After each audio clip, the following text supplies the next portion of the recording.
ഞാൻ കോൺക്രീറ്റ് പണിക്ക് പോയിട്ടുണ്ട്, പിന്നെ ഹോട്ടലിൽ പാത്രം കഴുകാൻ പോയിട്ടുണ്ട്, തയ്യൽ പഠിക്കാൻ പോയിട്ടുണ്ട്, ബിൽഡിംഗ് പഠിക്കാൻ പോയിട്ടുണ്ട്. മൈക്കാട് പണിക്ക് പോയിട്ടില്ലേ? ഞാൻ പോയിട്ടുണ്ട്. മൈക്കാട് പണിക്ക് പോയിട്ടുണ്ട്, ഇഷ്ടിക ചുമ്മാൻ പോയിട്ടുണ്ട്, മണൽ ചുമ്മാൻ പോയിട്ടുണ്ട്. ചാണകം അച്ഛന് കൃഷിയുടെ ഇതൊക്കെ പോകുമ്പോൾ അച്ഛൻ ചാണകം ചുമക്കാൻ പോയിട്ടുണ്ട്. ഏഷ്യാനെറ്റ് കോമഡി സ്റ്റാർസിലെ സപ്പോർട്ടിങ് ആർട്ടിസ്റ്റ് ആയിരുന്നു. വെറുതെ ഇങ്ങനെ പാസ് ചെയ്ത് പോകുന്നൊരു വ്യക്തിയായിരുന്നു. അവിടെ നിന്നാണ് ഞാൻ ഇന്ന് ഇവിടെ എത്തുമ്പോൾ ഉണ്ടാകുന്ന ഒരു സന്തോഷം ഭയങ്കരമല്ല. ഞാൻ പത്തനാപുരം പുന്നലയിലെ സ്കൂളിൽ ഞാൻ അവിടെ പോയി ആ ഹാളിൽ പെയിൻ്റ് അടിച്ച വ്യക്തിയാണ്. ഞാനത് അവിടെ നിന്നുകൊണ്ട് പറഞ്ഞു, വർഷങ്ങൾക്ക് മുമ്പ് ഈ ബിൽഡിംഗ് പണിയ സമയത്ത് ഞാൻ ഇവിടെ വൈറ്റ് വാഷ് വന്നടിച്ചിട്ടുണ്ട്. ഒരിക്കലും പ്രതീക്ഷിച്ചില്ല ഈ വേദിയിൽ ഞാൻ ഗസ്റ്റായിട്ട് വരുമെന്നുള്ളത്. അവിടെ ഭയങ്കര കയ്യടിയും അതൊക്കെ ഭയങ്കര സന്തോഷമല്ലേ. പിന്നെ ഒരുപാട് വനിത ടീച്ചർമാർ മെസ്സേജ് അയച്ചു, ഞങ്ങളെ ഉദ്ദേശിച്ചാണോ ഈ പേരിട്ടത്. നമുക്ക് പേഴ്സണലായിട്ട് മെസ്സേജ് അയച്ചു. നമ്മളറിഞ്ഞു എന്തുവാ സാറേ വനജ ടീച്ചറേ, സാറ് ക്ലാസ് എടുക്കാൻ സമ്മതിക്കൂലേ? അത് സംഭവം എന്ന് പറഞ്ഞാൽ സുജിത്തായിരുന്നല്ലോ മാഷ്. സുജിത്ത് അവിടാണ് ആ ക്വസ്റ്റ്യൻ ചോദിക്കേണ്ടത്, എൻ്റെ അടുത്തല്ല. പുള്ളി വന്ന് എൻ്റെ അടുത്ത് ചോദിച്ചു. അപ്പൊ പുള്ളി അത് ആൻസർ പറയാൻ വേണ്ടി ഇരിക്കുക. അപ്പോഴാണ് ഞാനത് അങ്ങോട്ട് പാസ് അടിച്ചത്. ഭൂമിയുടെ 3 അവസ്ഥകളുടെ പേര് പറ. പിന്നെയും പാസ്. അതുകൊണ്ടാണ് നമുക്ക് ഇങ്ങനെയൊക്കെ കിട്ടുന്നത്. തമാശയായിട്ട് കണ്ടു കഴിഞ്ഞാൽ നമ്മൾ ചിന്തിക്കില്ല. തമാശ സീരിയസ് ആയിട്ട് കണ്ടു. ഇതാണ് നമ്മുടെ അന്നം.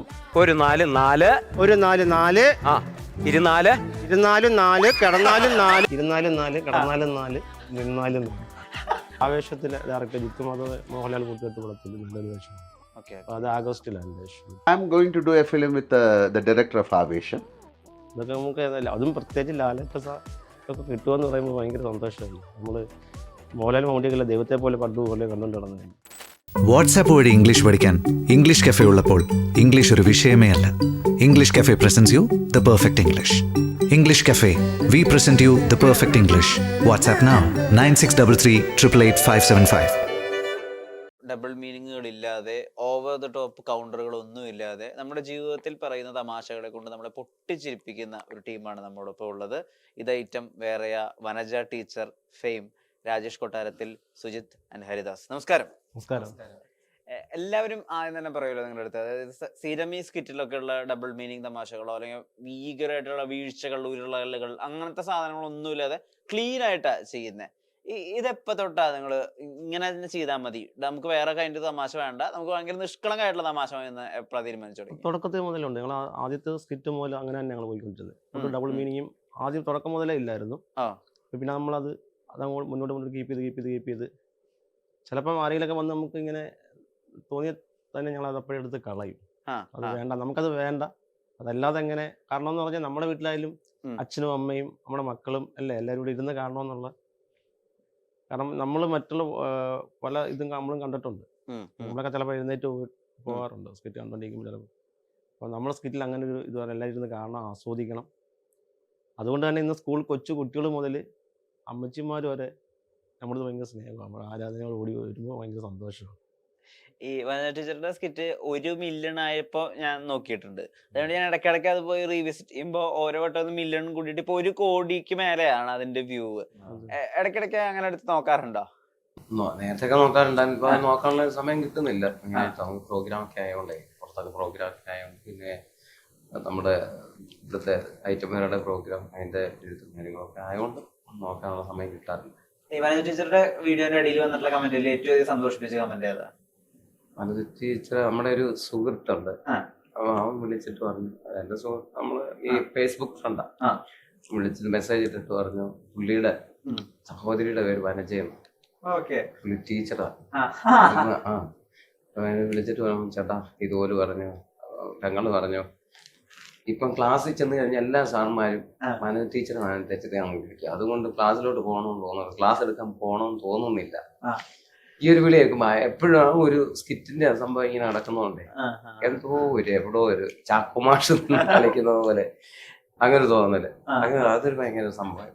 പിന്നെ ഒരുപാട് വനജ ടീച്ചർമാർ മെസ്സേജ് അയച്ചു, ഞങ്ങളെ ഉദ്ദേശിച്ചാണോ ഈ പേരിട്ടത്, അങ്ങനെയൊക്കെ. നമുക്ക് പേഴ്സണലായിട്ട് മെസ്സേജ് അയച്ചു. നമ്മൾ അറിഞ്ഞു. മെസ്സേജ് ഇങ്ങനെ വന്നു. ഈ വനജ ടീച്ചറുടെ സ്കിറ്റിന് ശേഷം എന്താ മാറിയത് ജീവിതത്തില്? പിന്നെ നമുക്ക് ടൈം കിട്ടിയില്ല. ഓരോ സ്കിറ്റിന് നല്ലപോലെ ഒന്ന് വർക്ക് ചെയ്തെടുക്കാനുള്ളൊരു സമയങ്ങൾ കുറവായിരുന്നു. പിന്നെ സ്റ്റേജ് പ്രോഗ്രാം ഒരുപാടുള്ളത് കൊണ്ട് സ്കിറ്റിന് നമുക്ക് പ്രത്യേകം ഇരിക്കാനുള്ള ഒരു സമയം കിട്ടിയില്ല. പക്ഷെ ഉള്ളത് കൊണ്ട് നമ്മൾ സെറ്റാക്കി എടുത്തിട്ടുണ്ട്. Okay okay. അല്ല നല്ലത് ടീച്ചറിന്റെ സ്കിറ്റ് ഹിറ്റ് ആയല്ലോ, അതിനുശേഷം നല്ലതായിട്ട് ജീവിതത്തിൽ നടത്താൻ എന്താ ഒരു മാറ്റം, ഒരു നല്ല മാറ്റം എന്നുള്ള രീതിയിൽ ജീവിതത്തിൽ പിന്നെ നടന്ന നല്ല മാറ്റം എന്ന് പറഞ്ഞാൽ നമ്മുടെ പിന്നെ വർക്ക്, എനിക്ക് പെയിന്റിന്റെ വർക്കാണ്. വർക്കിന് പിന്നെ പോകാനൊരു അവസരം പിന്നെ ഉണ്ടായിട്ടില്ല. പിന്നെ അത് നമുക്കൊരു മാറ്റമാണ്. പിന്നെ വീട്ടിലായാലും നല്ല മാറ്റമുണ്ട്. ജീവിതത്തിൽ നമുക്ക് മൊത്തത്തിൽ ഒരു മാറ്റം ഉണ്ടായിട്ടുണ്ട്. അത് ഒരുപാട് സന്തോഷമാണ് നമ്മൾ, കാരണം പ്രതീക്ഷിക്കാത്ത ഒരു തലത്തിലെത്തിയതിൽ, വലിയ തലത്തിലല്ല, അങ്ങനെ നമ്മൾ ഉദ്ദേശിച്ചതിലപ്പുറം അതിൽ ഒരുപാട് സന്തോഷം. അല്ല, അതുകൊണ്ട് നമ്മൾ എവിടെ പോലും നമുക്കായിട്ടൊരു സീറ്റ് കിട്ടുന്നുണ്ട്. സ്കിറ്റിന്റെ സ്കിറ്റിന്റെ ജനങ്ങൾ തിരിച്ചറിയാൻ തുടങ്ങി. അതിനെല്ലാം നമ്മള് ഏറ്റവും കൂടുതൽ നന്ദി പറയുന്ന ഈ പ്രേക്ഷകരോട്. അതെ അതെ, കൊച്ചു കുട്ടികള് മുതൽ പ്രായമുള്ള അമ്മച്ചി അപ്പച്ചന്മാര് വരെ അവരോടാണ് ഏറ്റവും കൂടുതൽ നന്ദി പറയാനുള്ളത്. ഒരുപാട് സന്തോഷം, നന്ദിയുണ്ട് അവരോട്. എപ്പോഴും ഉണ്ടായിരിക്കും, എല്ലായ്പ്പോഴും ഉണ്ടായിരിക്കും എന്നുള്ളത് ഈ അവസരം.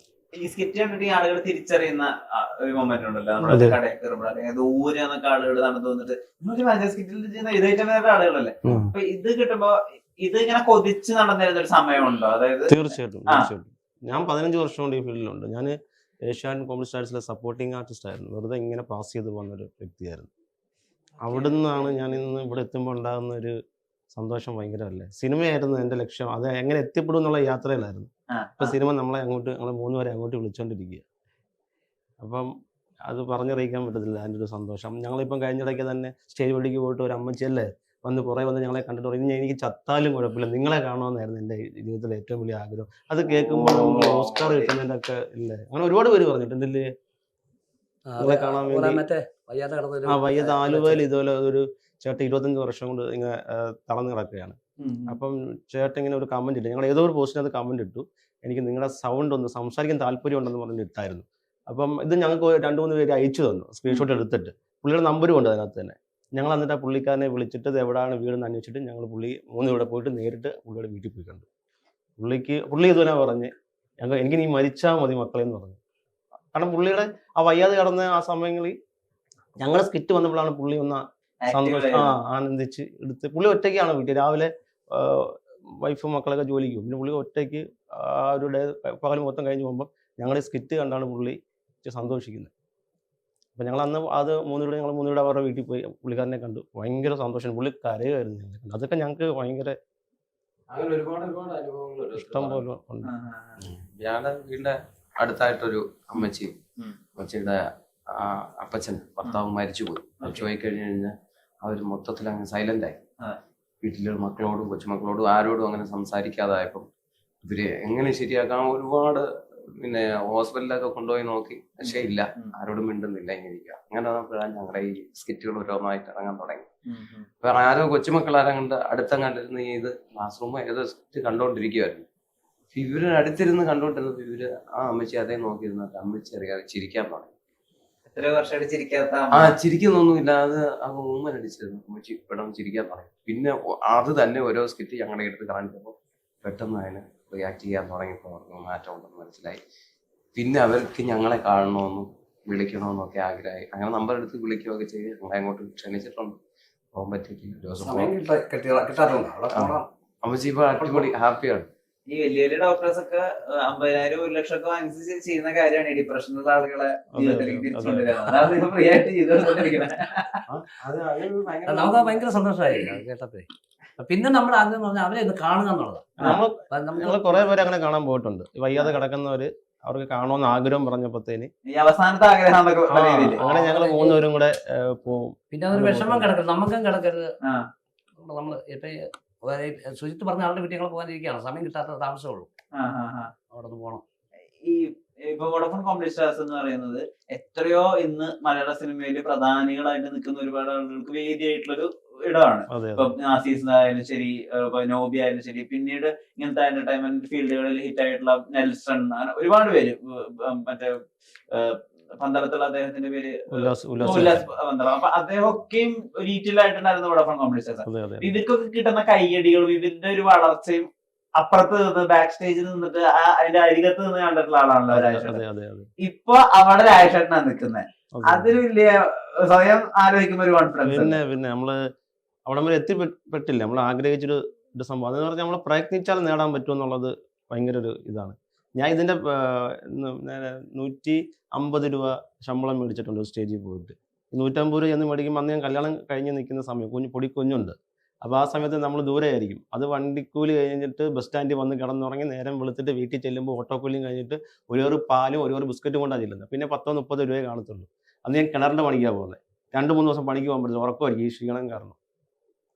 അവിടെ നിന്നുള്ള ഒരു യാത്രയായിരുന്നു, പ്രയത്നമായിരുന്നു. വീട്ടുകാർ വൈഫും അച്ഛനും അമ്മയും ഒന്നും ഇതിന് പോകണ്ടെന്ന് പറഞ്ഞിട്ട് ഇങ്ങനെ പണിക്ക് പോകാൻ പറ്റത്തില്ലല്ലോ. വീട്ടിൽ ചിലവുകളൊക്കെ ഭയങ്കര ബുദ്ധിമുട്ടാണ്. എന്നിട്ട് പോലും എൻ്റെ ആഗ്രഹത്തിന് അവർ തടസ്സം നിന്നിട്ടില്ല. പക്ഷെ അവർ അന്ന് തടസ്സം നിന്നായിരുന്നെങ്കിൽ ഇന്ന് ഞാൻ ഇവിടം വരെ എത്തില്ലായിരുന്നു.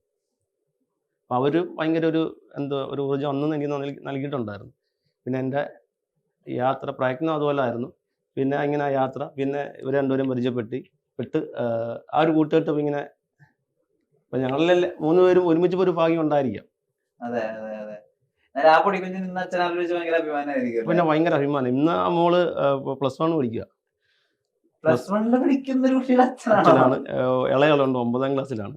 അത് ഞാൻ പറഞ്ഞു 15 വർഷങ്ങൾ മുമ്പ് ഇങ്ങനെ യാത്ര തിരിച്ചതാണ്. കഴിഞ്ഞ ഇടയ്ക്കാണ് മൂത്ത മോള് പഠിക്കുന്ന സ്കൂളിൽ അറിയുന്നത് ഇന്ന ആള് ഞാൻ ആണെന്നുള്ളത്. അതുവരെ ഞാൻ പറഞ്ഞിട്ടുണ്ട് ക്ലാസ് സ്കൂളിലൊന്നും പോയി ഇങ്ങനൊന്നും പറയണ്ട, ഇന്ന ആളാണെന്നും പറയണ്ടെന്ന് പറഞ്ഞു.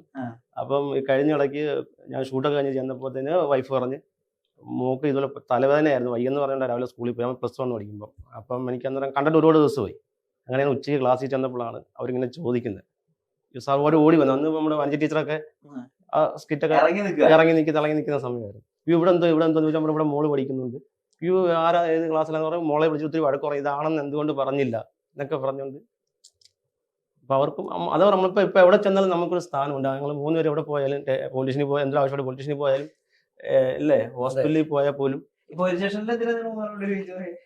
ഞങ്ങൾ മറ്റേ പാസ്പോർട്ടിന് അപേക്ഷയായിരുന്നു ഷോയ്ക്ക് വേണ്ടി. അപ്പോൾ അവിടെ ചെന്നപ്പോൾ ഞങ്ങൾ എല്ലാ കാര്യങ്ങളും അവർ ഓടി വന്ന് നമ്മൾ എന്താ ആവശ്യത്തിന് എവിടെ ചെന്നാലും കാര്യങ്ങൾ സെറ്റ് ആകുന്നു.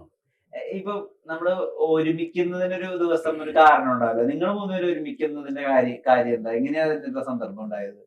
ഓർമ്മയുണ്ടോ? പിന്നെ ഓർമ്മയുണ്ട്. കാരണം ഞാനും സുജിത്ത് ഞങ്ങൾ മ്യൂസിക് ഫീൽഡായിരുന്നു. സുജിത്ത് പാട്ട് പാടും, നല്ലപോലെ പാട്ട് പാടും, സംഗീതം പഠിച്ചതാ. അപ്പൊ ഞാൻ ഇൻസ്ട്രുമെന്റ് ഒക്കെ കുറച്ച് വായിക്കും, പഠിച്ചതല്ല. ഏതൊക്കെ വായിക്കും? ഞാൻ തകില്, മൃദംഗം, തബല, അർദ്ധംപാട്, ഒരുമാതിരിപ്പെട്ടതെല്ലാം വായിക്കും. പുള്ളി പഠിച്ചതല്ല, സ്വയം ചെയ്ത്. എന്താണെന്ന് ചോദിച്ചാൽ എനിക്കറിയത്തില്ല, ഇതിന്റെ അടിസ്ഥാനം എനിക്കറിയത്തില്ല. ഞാൻ പ്രോഗ്രാമിന് പോയായിരുന്നു, അതുകൊണ്ടായിരുന്നു. അപ്പൊ ഞങ്ങൾ ഒരുമിച്ചാണ് പ്രോഗ്രാമിന് പോയിക്കൊണ്ടിരുന്ന സമയത്ത് ഞാൻ സൂചനയുള്ള ഒരാളായിരുന്നു, നമുക്ക് ഇന്ന ഒരു സംഭവം നമുക്കൊന്ന് ചെയ്ത് നോക്കാം. അപ്പൊ ഞങ്ങൾ അന്നേ ഇങ്ങനെ തമാശയൊക്കെ പറഞ്ഞു ഞങ്ങൾ ചിരിക്കുമായിരുന്നു. അത് സൂചനയോട് സൂചിച്ച് പറഞ്ഞു എന്നാൽ നമുക്ക് നോക്കാന്ന് പറഞ്ഞാൽ ഞങ്ങൾ രണ്ടും കൂടെ ഓഡീഷന് പോയി. ഓഡീഷൻ എന്തപ്പോഴാ ഐറ്റം വരെ ഓഡീഷന് പോയായിരുന്നു, പ്രവേശിച്ചത് തന്നെ. അപ്പോൾ അവിടെ ചെന്നപ്പോൾ അവർ പറഞ്ഞു 3 പേര് വേണം. ഞങ്ങൾ ഓക്കെയാണ്, ഒരാളൂടെ വേണം. അപ്പം ഞങ്ങളിങ്ങനെ വീട്ടിൽ വന്നിട്ട് ആരെ നമുക്ക് ഈ ഫീൽഡിൽ ആരും പരിചയമില്ല. ഞങ്ങൾ രാജേഷ് 15 വർഷമായെങ്കിലും ഞങ്ങൾ ഇറങ്ങിയിട്ട് 1 വർഷമൊക്കെ ആകുന്നേ ഉള്ളൂ. നമുക്ക് ആരും അറിയത്തില്ല ഈ ഫീൽഡിൽ ഒരാളെ ഒന്ന് മുട്ടാനോ കോണ്ടാക്ട് ചെയ്യാനോ. അങ്ങനെ ഇരുന്നപ്പോഴാണ് രാജേഷ് ഇങ്ങോട്ട് വിളിച്ചു. അപ്പം നമ്മുടെ ഭാഗ്യം, അവൻ്റെ ഭാഗ്യം ഒരുമിച്ച് ഞങ്ങൾ പിന്നെ ഓഡിഷൻ വന്നു. അന്ന് മുതൽ ഞങ്ങൾ അതേപോലെ തന്നെ പോകുന്നു. ഓഡിഷന് വന്നിട്ടുള്ള കഥ ഞങ്ങൾ സെലക്ട് ആകാതെ പോയി. സെലക്ട് ആകാതെ ഞങ്ങൾ തിരിച്ചു പോയി, ഹബ്ബിൽ പോയിരുന്നു. പിന്നെ അവരെ തിരിച്ച് പിന്നെയും വിളിച്ച് ആ സ്കിറ്റ് കൊള്ളത്തില്ലെന്ന് പറഞ്ഞ് പിന്നെ അതിന് രണ്ടാമത്തെ ഒരു ഫസ്റ്റ് സ്കിറ്റ് ഞങ്ങൾ കളിച്ചു. അമ്മൂമ്മ സ്കിറ്റ് ആയിരുന്നു ഫസ്റ്റിൽ. അതായിരുന്നു. അപ്പൊ അത് വലിയ അല്ല, ആദ്യം ഓഡിഷൻ പോയപ്പോ വേറെ സ്കിറ്റോട്ടാ ചെന്നത്. അപ്പൊ അത് പറ്റത്തില്ല, സെലക്ടഡ് അല്ലെന്ന് പറഞ്ഞ് ഞങ്ങൾ തിരിച്ചു പോന്നു. പിന്നെ അവർ ഒന്നുകൂടെ തിരിച്ചു വിളിച്ചു. നമ്മളെ തിരിച്ചു വിളിച്ചിട്ടാണ് പിന്നെ നമ്മളെ ഈ അമ്മൂമ്മ പറയുന്നത്. രാജേഷ് പാണാളി ചേട്ടനാണ് നമ്മളെ വിളിച്ചത്. പിന്നെ അത് കഴിഞ്ഞിട്ട് പിന്നെ ഈ അമ്മൂമ്മ സ്കിറ്റ് ചെയ്തിട്ട് അതും വലിയ രീതിയിൽ കയറിയില്ല. രണ്ടാമത്തെ സ്കിറ്റ് വരുന്നത് പോലീസ് സ്റ്റേഷന്റെ സ്കിറ്റ് ആയിരുന്നു. അതും വലുതായിട്ട് കയറിയില്ല. കയറാത്ത കാരണം എന്ന് പറഞ്ഞാല് നമ്മുടെ നർമ്മ അന്നേരമൊന്നും ജനങ്ങൾ എടുത്തു തുടങ്ങിയില്ല. ശുദ്ധ ഹാസ്യമാണല്ലോ. അതെ, പിന്നെ നമ്മൾ നാട്ടുമ്പുറം ഭാഷയൊക്കെ വെച്ചാൽ രണ്ടാമത് ഇതായില്ല. അപ്പം മൂന്നാമത് പിന്നെ അവർ നമ്മളടുത്ത് പറഞ്ഞു ഇത് ഇങ്ങനെ പോയാൽ ഇനി പറ്റൂല എന്നൊക്കെ പറഞ്ഞിട്ട് അപ്പൊ പിന്നെ നമുക്ക് വിഷമമായി. പിന്നെ മൂന്നാമത് നമ്മൾ ഒന്നും കൂടെ ഒന്ന് കൊണ്ടുപോയി. അത് മറ്റേ ഒരു പെയിന്റ് സ്കിറ്റ് ആയിരുന്നു. അത് ജനങ്ങൾ എടുത്തു തുടങ്ങി. അത് നല്ലൊരു സ്കിറ്റ് ആയിരുന്നു. അവിടെ മൂലം ഞങ്ങൾക്ക് പിന്നെ തിരിഞ്ഞു നോക്കണ്ട, വന്നിട്ടില്ല. അപ്പൊ തന്നെ ജനങ്ങൾ എടുത്തു തുടങ്ങി. ഇവർ കൊണ്ടുവരുന്നത് എന്താണെന്നുള്ളത് മനസ്സിലായി. ഫാമിലിയോട് ഇരുന്ന് കാണാൻ പറ്റും. പിന്നെ ചാനലിൽ എല്ലാവർക്കും സാറും അത് ഭയങ്കര സപ്പോർട്ടായിരുന്നു. അർജുൻ സാർ, പിന്നെ അവിടുത്തെ ക്യാമറാമാൻമാര് ചേട്ടന്മാര് മൊത്തം നമ്മളോട് ഭയങ്കര സ്നേഹമാണ്. എല്ലാം നമ്മളോട് ഒരു പ്രത്യേക ഒരു പരിഗണനയുണ്ട്. പത്തനംതിട്ട പുതിയൊരു സ്ലാങ് ഒക്കെ ഒരു അങ്ങനെ ഒരു സംഭവം. അതും മേഘമാന അത് ആ ഗ്രൂപ്പ് എല്ലാം മൊത്തം ഗ്രൂമേഴ്സ് ഒക്കെ ഭയങ്കര സപ്പോർട്ട്. ഗ്രൂമേഴ്സ് നമ്മുടെ ഇപ്പോഴത്തെ ശശാങ്കൻ, പിന്നെ ശശാങ്കൻ, അതെ അതെ, രാജേഷ് ഇപ്പം പിന്നെ രാജേഷ് പാലോട്, ഇവരൊക്കെ ഉണ്ട്. ഇവരൊക്കെ എല്ലാ കാര്യങ്ങളും നമുക്കൊരു ഫുൾ സ്വാതന്ത്ര്യം തന്നായിരുന്നു അവര്. നമ്മൾ കൊണ്ടുവരുന്ന സ്കിറ്റിനകത്ത് വേറെ ഒന്നും കൈകടത്താതെ നമ്മളെ തന്നെ രീതിയിൽ ചെയ്തോളാം എന്ന് പറഞ്ഞു ചെയ്തോന്നും പറഞ്ഞുകൊണ്ട് ഒരു സപ്പോർട്ട് ഉണ്ടായിരുന്നു. അങ്ങനെ നമുക്കൊരു സപ്പോർട്ട് വരും. നിങ്ങളുടെ രീതിയിൽ മെച്ചപ്പെടുത്തി അടിപൊളിയാക്കി കളിച്ച് കാണിക്കും. അങ്ങനെ അങ്ങനെ കൂടെ സ്കിറ്റ് എഴുതുന്നെങ്കിലും എല്ലാം റെഡിയായി കഴിഞ്ഞിട്ട് പോരായ്മകളൊക്കെ അവരോട് സംസാരിച്ച് അവർ ഹെൽപ്പ് ചെയ്യും. അർജുൻ സാറിന്റെ ഒരു പങ്ക് വലുതായിട്ടുണ്ട്. ഓർമ്മയില്ല, അടിച്ചിരുത്തി പിടിപ്പിക്കും. സാറ് ഞങ്ങള് ഫസ്റ്റ് ദിവസം അമ്മൂമ്മ സ്കിറ്റിലല്ലേ, അമ്മൂമ്മ സ്കിറ്റിലൊക്കെ തെറ്റിയപ്പോഴത്തേന് സാറിന് എനിക്ക് അറിയാൻ തോന്നുന്നു നമ്മുടെ ഈ സൈറ്റ് കൊണ്ട് ഇവരെ കൊണ്ട് പറ്റുമെന്നല്ല അറിയാവുന്നതായിരിക്കാം. സാറ് ഞങ്ങളെ ഇരുത്തി കഥമൊക്കെ അടച്ചിട്ട് ഇവിടുന്ന് പഠിച്ചിട്ട് നിന്നൊക്കെ ഇവിടുന്ന് വിടത്തുള്ളടാന്നൊക്കെ പറഞ്ഞിട്ട് ഇരുത്തി ഞങ്ങളങ്ങ് പേടിച്ച് വിറച്ചൊക്കെ ആ സമയത്ത് ഇരിക്കുന്നു. ഈ പേടിയെ ഫ്ലോറിൽ കയറുമ്പോൾ നമുക്ക് ഉണ്ടായിരുന്നു. 3-4 സ്കിറ്റിലുണ്ടായിരുന്നു. അത് വേറൊരു കാര്യമുണ്ട്. അന്ന് 2-3 സ്കിറ്റ് ഇപ്പൊ 5 ദിവസമായിരുന്നല്ലോ ഗ്രൂമിങ്. അങ്ങനെ ഒരു 3-4 ദിവസം ഞങ്ങൾ അവിടെ നിന്നിട്ട് സ്കിറ്റ് ഒന്നും ശരിയായില്ല. കുറെ കണ്ടന്റ് എടുത്തു, അതെല്ലാം പൊളിഞ്ഞു പോവാ. ലാസ്റ്റ് ഇപ്പം 2 ദിവസം മുൻപ് ഷൂട്ടിങ്ങിന് 2 ദിവസം മുൻപായിട്ട് ഈ ഹെച്ചേട്ടൻ പറഞ്ഞു, ഇപ്പൊ അമ്മൂമ്മയുടെ റോളൊക്കെ ചെയ്യും, നമുക്ക് ആ വഴിക്ക് നോക്കാം, നീ സംഭവം എഴുതിയാൽ മതി, നമുക്ക് എല്ലാവർക്കും കൂടി അതൊന്നും എഴുതാമെന്ന് പറഞ്ഞു. രാജേഷ് പറഞ്ഞു. രാജേഷ് ആ ഒരു സംഭവം വെച്ച് പിന്നെ ഞങ്ങൾ പറഞ്ഞു അങ്ങനെ എല്ലാം കുറെ കൗണ്ടർ അവിടുന്ന് ഇവിടുന്ന് രാജേഷും തപ്പിയെടുത്ത് അയച്ചാൽ അങ്ങനെ ഇങ്ങനെ തപ്പിയെടുത്ത് അങ്ങനെ ഒരു പകുതി ഒരു 3 മിനിറ്റ് കളിക്കാനുള്ള ഒരു സാധനം കൊണ്ടുപോയി കാണിച്ച നമ്മള് ഗ്രൂമേഴ്സിന്റെ മുമ്പിൽ കാണിച്ച. അപ്പം സാറ് ഇരിപ്പുണ്ട്. സാറിന് എടുത്ത് കൊണ്ട് കാണിച്ചെന്നെ എനിക്ക് ആദ്യമേ ഇതായോണ്ട് എനിക്ക് എന്നെ ഭയങ്കര വിറയലല്ല തുള്ളല.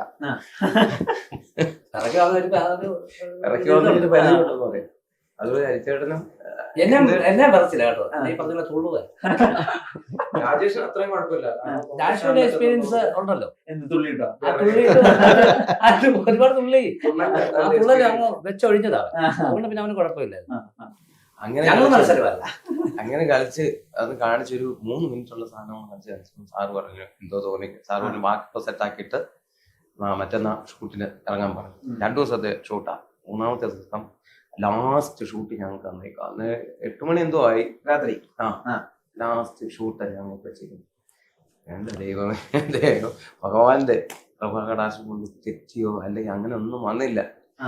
അങ്ങനെ ആ സ്കിറ്റ് നന്നായിട്ട് അങ്ങ് കളിച്ച് കഴിഞ്ഞാൽ കമന്റ് കേട്ടപ്പോൾ അത്ഭുതപ്പെട്ടുപോയി. നമ്മളങ്ങനെ ചെയ്തു ഭയങ്കര സന്തോഷമായിപ്പോയി. അത് ആ സ്കിറ്റാണ് പൊടിയും വെച്ചാൽ ഈ പെയിന്റ് പണിയായിരുന്നു പറഞ്ഞല്ലോ, അത് പിന്നെ പെയിന്റ് സ്കിറ്റിനെ ഹെൽപ്പ് ചെയ്തിട്ടുണ്ടോ? പിന്നെ നമുക്ക് അനുഭവം ഉണ്ടല്ലോ. പോളിഷ് പണി ചെയ്യുന്ന ഒരു സ്കിറ്റ് ഞങ്ങൾ ചെയ്തേ. കാരണം എനിക്ക് സുജിത്തിന് പോളിഷിന്റെ പണി അറിയാം. അപ്പൊ അതിനകത്ത് എന്തൊക്കെ ചെയ്യാൻ പറ്റും, എന്തൊക്കെ ഡയലോഗ് അടിക്കാൻ പറ്റും, വീട്ടുകാരുമായിട്ട് നമ്മളെ ഒരു അണ്ടർസ്റ്റാൻഡിംഗ് ഉണ്ടല്ലോ, അതെല്ലാം നമുക്കറിയാം. അത് വെച്ചോണ്ട് ഞങ്ങൾ ആ പെയിന്റിങ്ങിന്റെ സ്കിറ്റ് ചെയ്ത്. ജീവിതത്തിൽ പെയിന്റ് ഉണ്ടായിട്ടുള്ള സന്ദർഭം സ്കിറ്റിൽ വന്നത് അങ്ങനെ ഉണ്ട്. നമുക്ക് ഭക്ഷണം കൊണ്ട് വരുന്നത്, ഭക്ഷണം വരുന്ന ഒരു സംഭവം ചെയ്തു.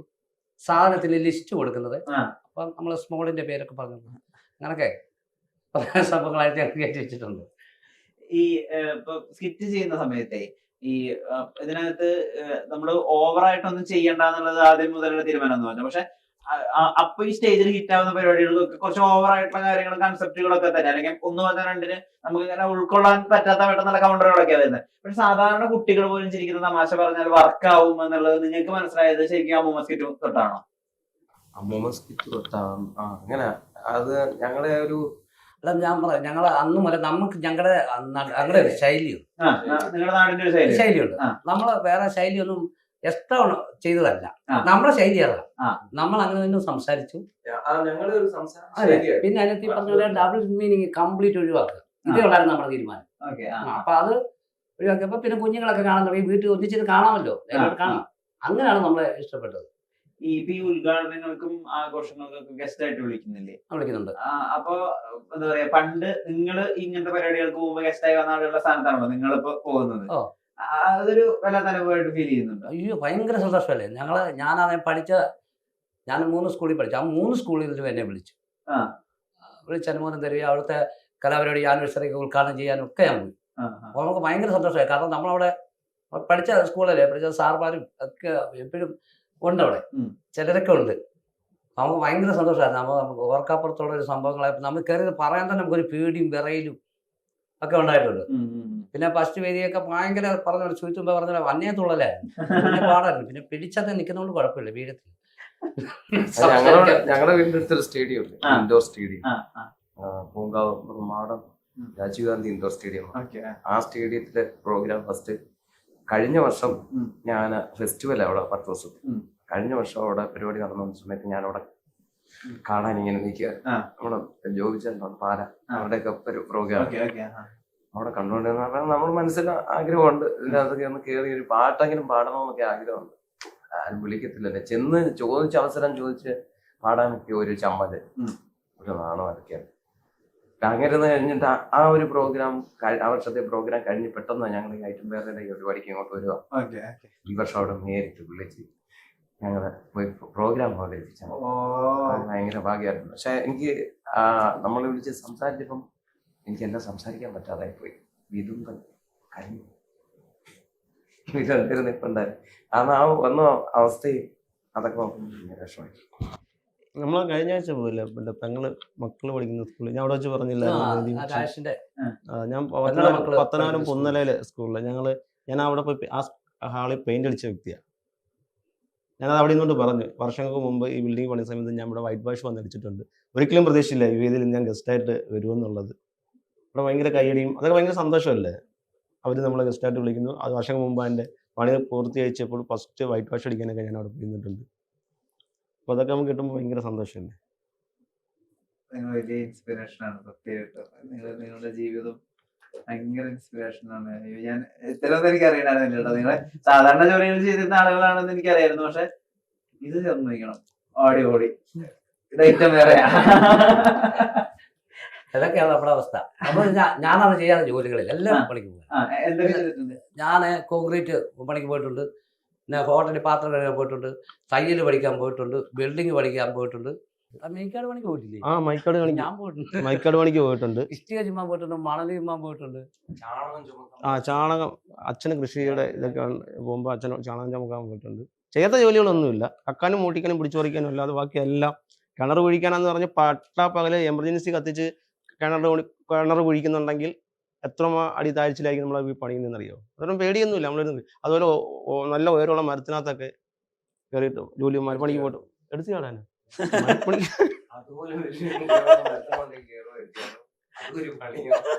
അങ്ങനെ എല്ലാ പണിയും ചെയ്യാത്ത ജോലികളൊന്നുമില്ല, ഇഷ്ടം പോലെ. അവിടെ നിന്നാണ് നമ്മൾ ഇല്ലയോ. ഏത് ജോലി ഈ കഥാപാത്രങ്ങളൊക്കെ എടുത്തിട്ടുള്ളത്? ഇപ്പൊ ഈ പല പല ജോലികളിൽ പോയപ്പോഴാണല്ലോ പല പല ക്യാരക്ടേഴ്സിന് കിട്ടിയിട്ടുണ്ടാവുക. ഏതൊക്കെ ജോലിയിൽ നിന്നാണ് അങ്ങനെ ക്യാരക്ടേഴ്സിന് കിട്ടിയിട്ടുള്ളത്? ഇപ്പൊ ഒട്ടും ബോധമില്ലാത്തൊരു മേസ്ത്രി, അല്ലെങ്കിൽ ഒട്ടും പഠിക്കാത്ത പിള്ളേര്, ഇതൊക്കെ എവിടുന്നാ കിട്ടുന്നത്? അത് നമ്മൾ അനുഭവം നമുക്ക് ഓൾറെഡി ഉണ്ടല്ലോ ചെറുപ്പത്തില്. നമ്മൾ തന്നെ അതിനെത്തി. കാരണം തീർത്തും ഒന്നുമില്ലായിരുന്നു നമ്മുടെ സ്കൂളിൽ പഠിക്കുന്ന സമയത്തൊക്കെ. എങ്ങനോ ഞാൻ എന്തായാലും പറഞ്ഞ ഫസ്റ്റിലെ 10ാം ക്ലാസ് ഒറ്റയടിക്ക് പാസ്സായി. ഞാൻ ഞെട്ടിപ്പോയി. കാരണം അതിനുള്ള വകുപ്പ് നമ്മുടെ ഇല്ലായിരുന്നു. ഇതെങ്ങനെ ഒത്തുന്നുള്ളത് ഇന്നൊന്നും പോലെ ആയിരുന്നു നമ്മുടെ സ്കൂൾ ജീവിതം. പിന്നെ അതിനകത്തുനിന്ന് കുറെ സംഗതി നമ്മുടെ മനസ്സൊക്കെ ഉണ്ടായിരുന്നു. സ്കൂളിൽ ക്ലാസ് റൂമിലൊക്കെ ഉള്ളത് അതിനകത്ത് ഉപയോഗിച്ചിട്ടുണ്ട്. അത് റേഷൻ സ്കൂളിൽ പഠിക്കുമ്പോ അങ്ങനെ പഠിക്കുന്ന പയ്യനായിരുന്നു. 5ാം ക്ലാസ് വരെ. 5ാം ക്ലാസ് കഴിഞ്ഞ് എനിക്ക് 5ാം ക്ലാസ് മുതൽ 4ാം ക്ലാസ് മുതൽ കല ഇങ്ങനെ ഉള്ളിൽ കയറി. എന്തല്ല പിന്നെ അച്ഛൻ്റെ അമ്മയുടെ കുടുംബത്തിലൊന്നും ആർക്കും കലാവാസനയൊന്നുമില്ല. നമ്മൾ ആഗ്രഹം കൊണ്ട് കയറിയതാ. വർഷങ്ങൾക്ക് മുമ്പൊക്കെ നമ്മൾ സ്റ്റേജിന്റെ ഫ്രണ്ടിൽ പോയിരുന്ന് കാണുമ്പോൾ ഇവരെ ഒരുപാട് പേര് ആരാധിക്കാൻ വേണ്ടി വരുള്ളൂ. ഞാൻ അന്ന് പിന്നെ സെൽഫി ഞാൻ പറഞ്ഞത് കലാവാസിക്കും ഇവനിത് നശിപ്പിക്കും.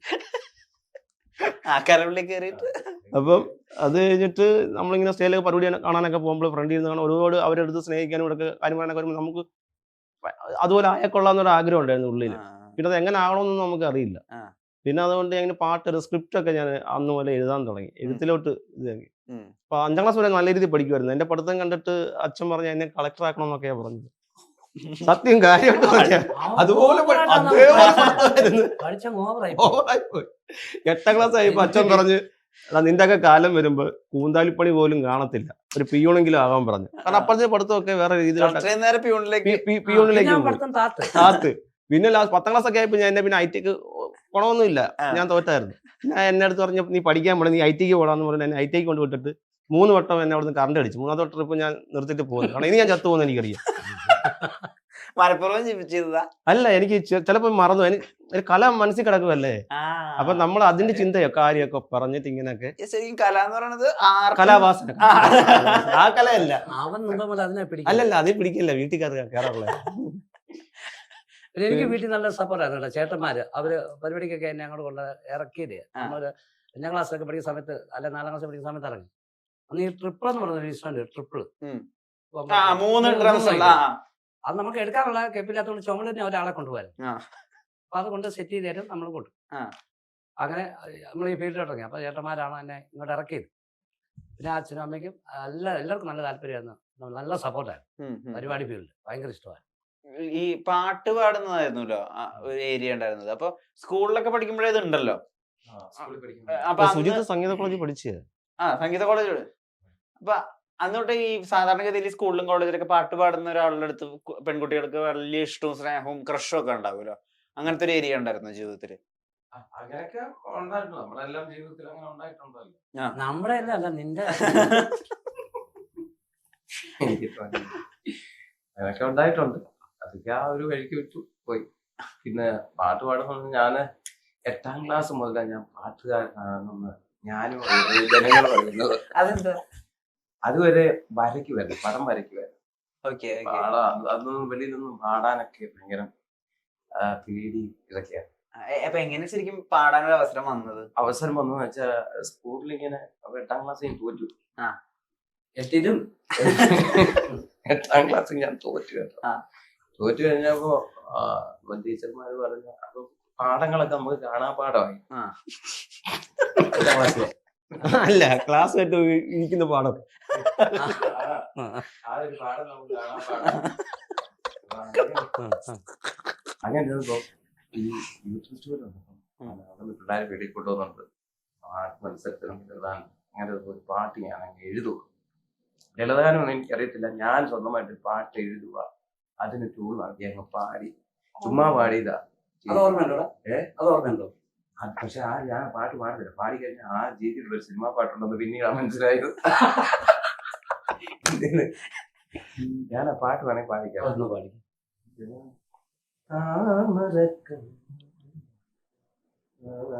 അല്ല, സന്ധ്യമയങ്ങും നേരം കാർന്നതില്ലാത്ത നേരം, ഇങ്ങനൊരു പാട്ടാണ്. പക്ഷെ അതും ഒരു അത്യാനോ സിനിമ പാട്ടുണ്ടെന്ന് വേറെ ചേട്ടനുള്ള സന്ധ്യമയങ്ങും നേരം അതാണ് എഴുതി. സന്ധ്യമയങ്ങും നേരം, അങ്ങനെ ഒരു സാധനം. ശരിയാ. അതൊരു അത്യാനോ എന്തൊരു പാട്ടുണ്ട്, അത് പാടി. പക്ഷെ ഈ ടീച്ചർമാര് അവർക്ക് പറ്റിയ സംഗീതം ഒന്നും അറിയാത്തതുകൊണ്ടാന്ന് തോന്നി എനിക്ക് അവിടെ സ്കൂളിൽ ഫസ്റ്റ് അവിടുന്ന് സബ് ജില്ലയിൽ കൊണ്ടുപോവാം. അവിടെ ചെല്ലുമ്പോൾ നല്ലൊരു പാട്ട് വരാം.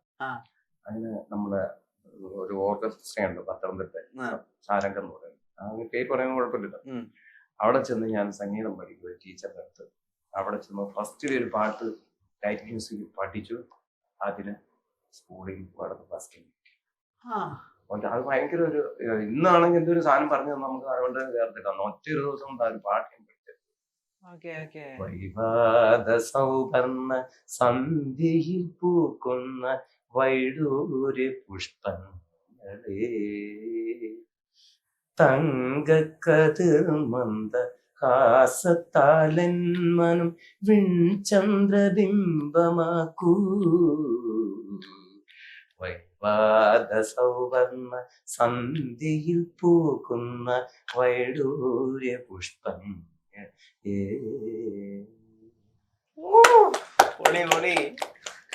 ആ പാട്ട് ഭയങ്കര ഒരു ഇതായിരുന്നു. അത് ക്ലാസ്സിലൊക്കെ ഇരുന്ന് പാടിയപ്പോ അങ്ങനെ ക്ലാസ്സിലേക്ക് ടീച്ചർമാരൊന്നും പഠിപ്പിക്കാതെ ഇങ്ങനെ നിൽക്കുക, എന്നെ അടിക്കുന്ന കണക്ക് സാർ വരെ ഇങ്ങനെ വന്ന് നിൽക്കുക. ആ പിന്നീട് ധൈര്യമായി സാർമാരുടെ അടുത്തൊക്കെ ഒരു ഭയങ്കര ബഹുമാനമായി, സാർമാർക്ക് എന്നോട് ഭയങ്കര സ്നേഹമായി. ഇന്നത്തെ പോക്ക് അങ്ങോട്ട് അങ്ങനെ. ഈ ഗാനമേളകളിൽ പാടുന്ന ഒരു ജീവിതം ഉണ്ടായിരുന്നോ? ഗാനമേള ഭക്തിഗാനമേള പാടിയിട്ടുണ്ട്. ഒരു ഓർക്കസ്ട്രയിൽ നമ്മൾ അവസരം ചോദിച്ച് പാടിയിട്ടുണ്ട്. അത് ഇവന്റെ ഉപേക്ഷ കുറ്റമാണ്. ആ. കാരണം സൂപ്പർ പാട്ട്, അടിപൊളി പാട്ട്. ആ. അവനെ എഴുതിക്കൊണ്ട് പറയുന്നത്. ആ. ഇവൻ അതിന് വേണ്ടി അത് വിനിയോഗിച്ചില്ല. വിനിയോഗിച്ചായിരുന്നെങ്കിൽ നല്ല നില എത്തിയേനെ. കാരണം എനിക്കറിയാം, ശരിക്കറിയാം ഇവരും പാട്ടായിരുന്നു. ഈ നമുക്ക് ഈ തബല, തമ്പുരു അങ്ങനത്തെ എല്ലാ സാധനങ്ങളും എല്ലാ ഐറ്റംസും വായിക്കാം, സ്വയം ഒരു മൊത്തം ഒരു ഓർക്കസ്ട്ര ഹാൻഡിൽ ചെയ്യാൻ പറ്റും. ആ ഐഡിയ എവിടുന്ന വരുന്നത്? ഐഡിയ സത്യം പറഞ്ഞാൽ സർവശക്തനായ ദൈവം തമ്മിലാണ് തന്നത്. ആ. എന്താണെന്ന് ഇപ്പോൾ എന്തെങ്കിലും ഒരു സംഭവം ചെയ്തതല്ല, ഒരു ഹാർമോണിയാലും ഒരു രാഗം പറഞ്ഞ് അത് പെട്ടെന്ന് ക്യാച്ച് ചെയ്യും. ഓക്കെ. അത് ഞാൻ പ്രാക്ടീസ് ചെയ്ത് നോക്കും. അതുപോലെ തവലയൊക്കെ ആണെങ്കിലും ചുമ്മാ വായിച്ചു നോക്കും. അത് ക്ലാസ്സിൽ പോകേണ്ട ഇതൊക്കെ ഇങ്ങനെ അതാ പറഞ്ഞ അതെങ്ങനെയോ കിട്ടി. ഓക്കെ, ഒരു സിദ്ധി. അത് സിദ്ധി എന്ന് പറഞ്ഞ പോലെ തകല് കൊണ്ടൊക്കെ അങ്ങനെ നമ്മുടെ ഈ കേരള സംസ്ഥാനം വിട്ടു പോയിട്ടുണ്ട് പരിപാടിക്കൊക്കെ. ഓക്കെ. 4-5 സംസ്ഥാനത്തിൽ പോയിട്ടുണ്ട്. പക്ഷെ ഇത് ആരും എന്നോട് ചോദിച്ചില്ല ഇത് എന്താണെന്ന് ചോദിച്ചാൽ എനിക്ക് അറിയത്തില്ല പറയാം. പക്ഷെ അവർ ചെയ്യുന്ന സംഭവം തന്നെ നമുക്ക് ചെയ്യാൻ പറ്റും. ഈ ഹാർമോണിയം പഠിക്കാൻ പോയിട്ടുണ്ട്. ഇല്ല, ഹാർമോണിയം പഠിച്ചിട്ടില്ല. ഭയങ്കരമായിട്ട് ഇഷ്ടമുള്ളവർ പറഞ്ഞു, എല്ലാം ഇഷ്ടമാണെങ്കിലും ഹാർമോണിയം ഭയങ്കര ഇഷ്ടം. ഓക്കെ. അപ്പൊ അത് പിന്നെ ഈശ്വരന്റെ അനുഗ്രഹമാണ്. പാടുവോ അപ്പോ? പാട് ചെറുതായിട്ടൊക്കെ അത്യാവശ്യം വന്നാൽ ഒന്ന് പിടിച്ചിരിക്കാൻ മാത്രം. പിന്നെ ഹാർമോണിയം ഉണ്ട്. ആ. ഒരു ദിവസം ഹാർമോണിയം ആയപ്പോ വീട്ടിൽ വന്നിട്ട് ഹാർമോണിയം പിന്നെ വരയ്ക്കും കേട്ടോ, വര ചെറുതായിട്ടൊക്കെ ഉണ്ട്. നമ്മുടെ പെയിന്റിങ്ങിന്റെ വർക്ക് എന്ന് പറഞ്ഞാൽ ഈട്ടിയുടെ തേക്കിലൊക്കെ ഗ്രെയിൻസ് വരയ്ക്കുക, ഭിത്തിയിലൊക്കെ ചിത്രങ്ങൾ വരയ്ക്കുക, ഇതൊക്കെയായിരുന്നു നമ്മുടെ തൊഴില്. അത് അടിപൊളിയാണ് കേക്കിന്റെ. കാരണം ഞങ്ങള് എല്ലാം വർക്ക് വർക്ക് ചെയ്തിട്ടുണ്ട്. Okay okay okay. രാജേഷേട്ടന് ഈ സ്കിറ്റ് അല്ലാതെ, ഐ മീൻ അഭിനയം സ്റ്റേജ് അല്ലാതെ ഈ വരയ്ക്കുക, പാടുക അങ്ങനെ അങ്ങനെയുള്ള ഒരു സംഭവം ഒന്നുമില്ല. എഴുത്തുണ്ട്, സ്ക്രിപ്റ്റ് ഒക്കെ എന്റെ ഒരുപാട് സ്ക്രിപ്റ്റ് ഒക്കെ പല ചാനലുകളും കളിച്ചിട്ടുണ്ട്. വലിയ ആർട്ടിസ്റ്റ് കളിച്ചിട്ടുണ്ട്, എഴുതി കൊടുത്തിട്ടുണ്ട്. പിന്നെ ഒരുപാട് ഷോർട്ട് ഫിലിമുകളൊക്കെ എഴുതി കൊടുത്തിട്ടുണ്ട്.